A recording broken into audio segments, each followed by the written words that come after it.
for being with us. What is the profile of today's Cairo demonstrator?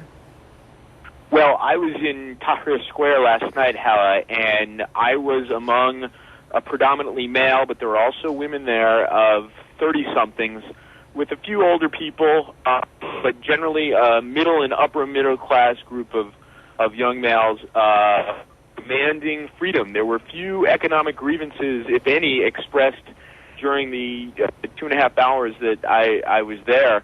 I heard mostly condemnation of Mubarak, his family, and their desire to see this come to an end.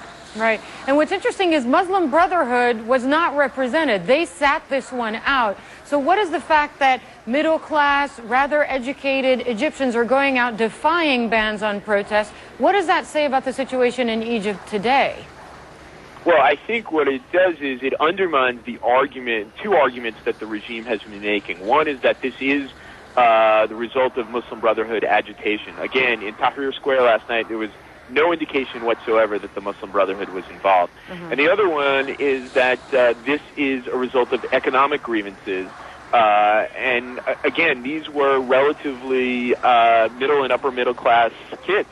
Had a lot of, iPhones and telephones that were pretty sophisticated, video equipment. These were not the poor of the poor in Egypt. In fact, I saw those people working away last night like it's any other night. You know, I spoke with the Foreign Ministry spokesperson yesterday, and one point he was very intent on making was, please don't compare Egypt and Tunisia. These are completely different situations. We will not go through what Tunisia went through.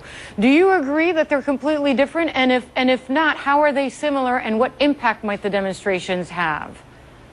Well, obviously, comparing Tunisia and Egypt is problematic given the differences in size and history and so on and so forth. But what is clear, is abundantly clear, there were going to be protests on January 25th no matter what. But what is clear is that the situation in Tunisia, the fact that the Tunisians were able to do it, have given the protesters throughout Egypt both momentum and a sense that it is possible to unseat a dictator. Right. Nobody would have believed that Ben Ali could go. It was a terrible police state. Now there is hope that with this kind of social action, getting out into the streets, confronting the regime directly, that these activists can pull average Egyptians into the streets with them and finally bring Mubarak down after 30 years. Right, but as you said, Tunisia and Egypt are very different. In Egypt, a much larger country, the role of the military is slightly different. Will these demonstrators continue going out onto the streets, and will they get anything close to what they want?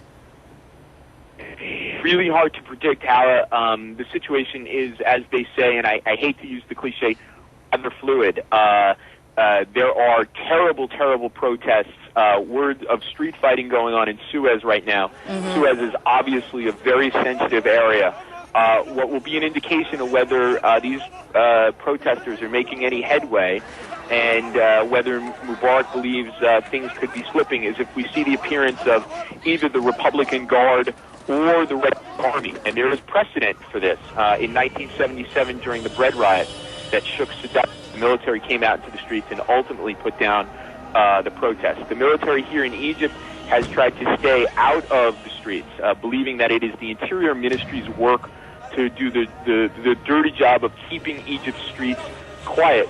But if there is a significant threat to the regime, there is a possibility that you will see one or both of those forces coming out of their barracks. Yep, and we've seen it in other countries as well. Thank you very much, Stephen Cook, there, for joining us, a senior fellow at the Council on Foreign Relations, and he is in Cairo. Well, of course, Egypt is a very important ally to the United States. It's also an important ally to other countries in the region, and they are all closely watching the tumultuous situation in Egypt. Jordan's foreign minister says the kingdom is committed to openness and freedom of expression. And the U.S. Secretary of State Hillary Clinton Wednesday urged Cairo to respond to calls for reform. Listen. With respect to the Egyptian government, I do think it's possible for there to be reforms. And that is what we are urging and calling for. And it is something that I think everyone knows must be on the agenda of the government as they not just respond to the protests, but as they look beyond as to what needs to be done economically, socially, politically.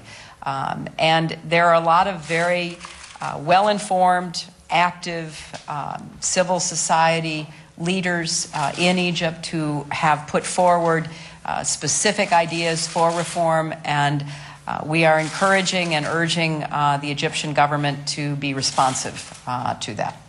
All right, well, that's a statement from Hillary Clinton that's perhaps dialed up from the level that the statement issued by the U.S. Secretary of State was yesterday. As far as the United Nations, the Secretary General is also responding to the protests and government crackdown in Egypt.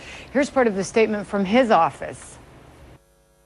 The Secretary General urges all concerned to ensure that the situation in Egypt does not lead to further violence, and calls on the authorities to see this as an opportunity to engage in addressing the legitimate concerns of the people.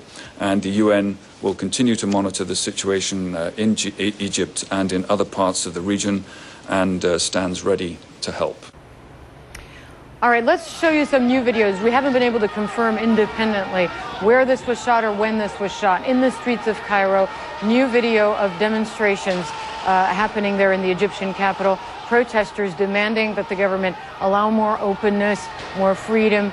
Many of the protesters, of course, complaining that the economic situation is just dreadful, demanding more jobs. This is from our Facebook CNN fan page.